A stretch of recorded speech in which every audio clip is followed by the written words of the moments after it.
ससुराल से मायके तक। शादी के बाद अक्सर आप लोगों ने देखा होगा, बेटी सबसे पहले अपनी माँ को फोन करती है और अपने ससुराल वालों के बारे में बताती है। पर क्या हो जब अच्छा ससुराल मिलने के बाद भी बेटी अपने ससुराल वालों में कमियां निकाले और अपने ही पति की अपनी माँ के सामने बुराई करे। ऐसा ही कुछ हाल था रूबी का। माँ तुम्हें कब से फोन कर रही थी, तुम अपना फोन अपने पास क्यों नहीं रखती? अरे बेटा रूबी, तू जानती है ना, मुझे फ़ोन रखने की आदत नहीं है। और वैसे भी मैं बगल के पड़ोस वाले घर में गई थी। तुझे कॉल बैक कर दिया ना, अब बता क्या हुआ, इतनी परेशान क्यों है? होना क्या है माँ, आपने तो शादी करवाकर मेरी जिंदगी ही खराब कर दी। अरे ऐसा क्यों बोल रही है बेटा? तेरे ससुराल में किसी ने तुझे कुछ कहा क्या? माँ, ससुराल में बहू की इज्जत उसके पति से होती है। जब पति ही इज्जत नहीं करेगा बीवी की, तो उसके ससुराल वाले उसकी क्या ही इज्जत करेंगे?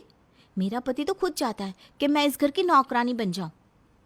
तेरी ना ये जलेबी जैसी बातें मुझे समझ में ही नहीं आती। अरे साफ साफ बोल, हुआ क्या है? होना क्या है, आज मेरी आंख थोड़ी देर से खुली। उस पर आपके प्यारे दामाद जी मुझे सुनाने लगे, क्योंकि उनकी माँ जो आज किचन में खाना बना रही थी। अरे एक दिन बुढ़िया ने काम कर लिया तो कौन सा पहाड़ तोड़ दिया। बेटा ये तो हर घर की कहानी है, पर तुझे ही दामाद जी को मुट्ठी में करना होगा। अब कभी ऐसा हो ना तो बीमारी का बहाना बना देना। और जैसे आज तेरी सास ने सुबह उठकर खाना बनाया ना, इसी तरह से किसी दिन तू भी दिखा देना कि बीमार होने के बाद भी तू घर में कितना काम करती है। हाँ, तुम सही कह रही हो माँ। जब घी सीधी उंगली से ना निकले ना, तो उंगली टेढ़ी करनी पड़ती है। अच्छा, अभी मैं रखती हूँ ना, कमल जी के आने का समय हो गया है। रूबी की माँ, जिसे अपनी बेटी को सही गलत के बारे में बताना और समझाना चाहिए था, वो तो उसे गलत पट्टी पढ़ा देती है। और रूबी अब जानबूझकर अपनी सास से लड़ने की कोशिश करती है और उनसे अलग होने की भी।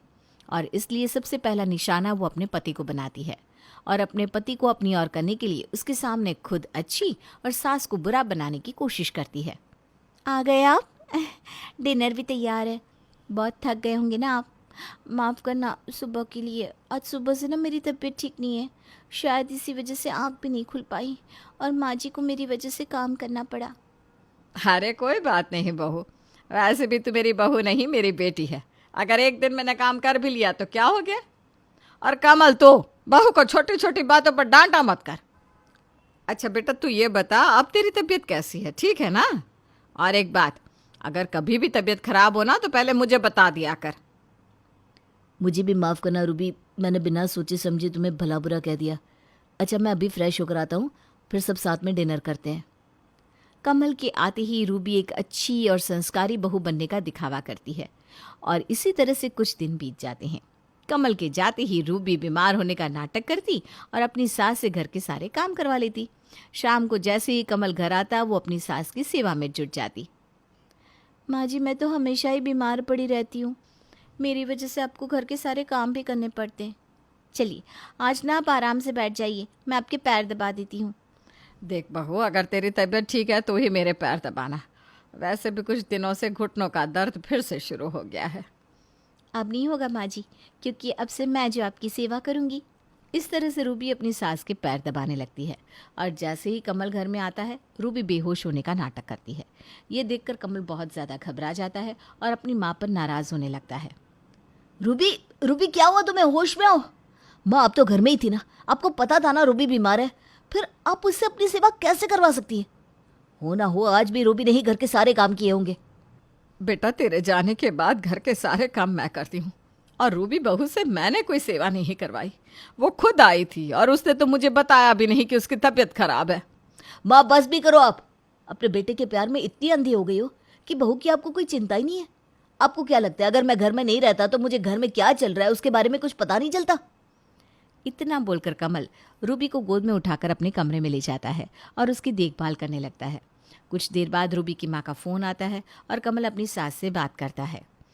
दामाद जी, रूबी का फ़ोन आपके पास है। मेरी बेटी ठीक तो है ना? आज दिन में भी मैंने उससे बात की तो उसकी तबीयत ठीक नहीं लग रही थी। हाँ मम्मी जी, रूबी ठीक है, बस उसकी तबीयत थोड़ी ख़राब हो गई थी। मैंने अभी डॉक्टर को बुलाया है, वो एक बार रूबी को देख लेंगे तो सारी परेशानी दूर हो जाएगी। दामाद जी बुरा मत मानना, पर हमने अपनी बेटी उस घर में आपके भरोसे दी है। अगर आप ही मेरी बेटी की इज्जत नहीं करोगे, उससे प्यार नहीं करोगे, तो कोई भी उसकी इज्जत नहीं करेगा। और आपकी माँ तो इतनी पत्थर दिल है कि मेरी बेटी उनके सामने दम भी तोड़ देगी ना, तो भी उस औरत का दिल नहीं पिघलेगा। अपनी सास की बातें सुनकर कमल को अपनी माँ के लिए बहुत बुरा लगता है, पर आज जो उसने अपनी आंखों के सामने देखा था वो उसे झुठला भी तो नहीं पा रहा था, इसलिए वो कुछ नहीं कहता और फ़ोन रख देता है। अब इसी तरह से कुछ दिन बीत जाते हैं और अब कमल अपनी बीवी के लिए हमेशा अपनी माँ के सामने आकर खड़ा हो जाता। रूबी बहू, मैं मार्केट जा रही हूँ, अगर तुम्हें भी शॉपिंग करनी है तो मेरे साथ चलो। नहीं माँ जी, आप खुद जाकर शॉपिंग कर लीजिए, मेरे पास इतने पैसे नहीं है और मेरा मन भी नहीं है अभी कहीं जाने का। अरे बहू, पैसे की बात कहाँ से आ गई, और मैं हूँ ना। नहीं नहीं माँ जी, रहने दीजिए ना, मेरा मन नहीं है। ठीक है, देख फिर भी अगर तुझे कुछ चाहिए ना तो मुझे फ़ोन कर देना। हाँ। रूबी आशा के साथ शॉपिंग पर जाने के लिए मना कर देती है और अपनी एक दोस्त के घर चली जाती है। कुछ देर बाद जब आशा घर आती है तो कमल बिना कुछ सोचे समझे अपनी माँ पर भड़कने लगता है। तो आ गई आप मेरे पैसे उड़ाकर। मैं अपनी कमाई के सारे पैसे आपको देता हूँ, ये सोचकर कि आप मेरी बीवी का ख्याल रखेंगे। पर आप तो मेरी कमाई के सारे पैसे अपने ऊपर ही खर्च कर लेती हैं। आपको एक बार तो सोचना चाहिए था माँ कि रूबी भी इस घर में है, कभी उसे भी शॉपिंग करवा दूं। बहू, कमल ये सब कुछ क्या कह रहा है?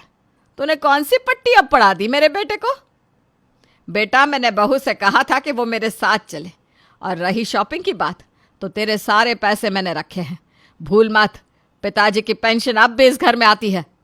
अच्छा, तो आप मुझे ये कहना चाहती हैं कि मैं जो कमाता हूँ उससे घर नहीं चलता, बल्कि पापा की पेंशन से ये घर चलता है। अच्छा है, अगर ऐसी बात है तो मैं और रूबी इस घर को अभी छोड़कर जा रहे हैं। फिर आपको अपने आप पता चल जाएगा कि ये घर मेरी कमाई से चल रहा था या पापा की पेंशन से। बेचारी आशा अपने बेटे को सच्चाई समझा नहीं पाती और कमल अपनी माँ की आंखों के सामने ही रूबी के साथ घर छोड़कर चला जाता है। अब रूबी अपने मायके चली जाती है, जहाँ वो आराम से अपनी माँ के साथ रहती। पर अपने घर में अपनी बेटी दामाद को देखकर रूबी के पिता के दिल को बहुत ठेस पहुंचती है और वो अपने दामाद को सारा सच बताते हैं। बेटा, तुम्हारी माँ बहुत अच्छी और समझदार भी है। गलती मेरी बीवी की और मेरी बेटी की है। तुम अपनी गलती सुधारो और अपने घर जाओ। अपनी माँ से माफ़ी मांगना और अपनी बीवी की बात सुनने से पहले अपनी माँ की बात सुनना। अपने ससुर की बात सुनकर कमल को भी अपनी गलती का एहसास होता है, क्योंकि कमल ने सिर्फ सिक्के का एक ही पहलू देखा था। जिसके बाद कमल ज़बरदस्ती रूबी को अपने साथ घर ले जाता है और अपनी माँ से माफ़ी मांगता है। साथ ही साथ वो अब रूबी की बात के साथ साथ अपनी माँ की बातों को भी सुनता और इस तरह से वो अपने घर के बैलेंस को बना कर रखता। और ये सब कुछ हुआ किसकी वजह से? कमल की ससुर जी की वजह से।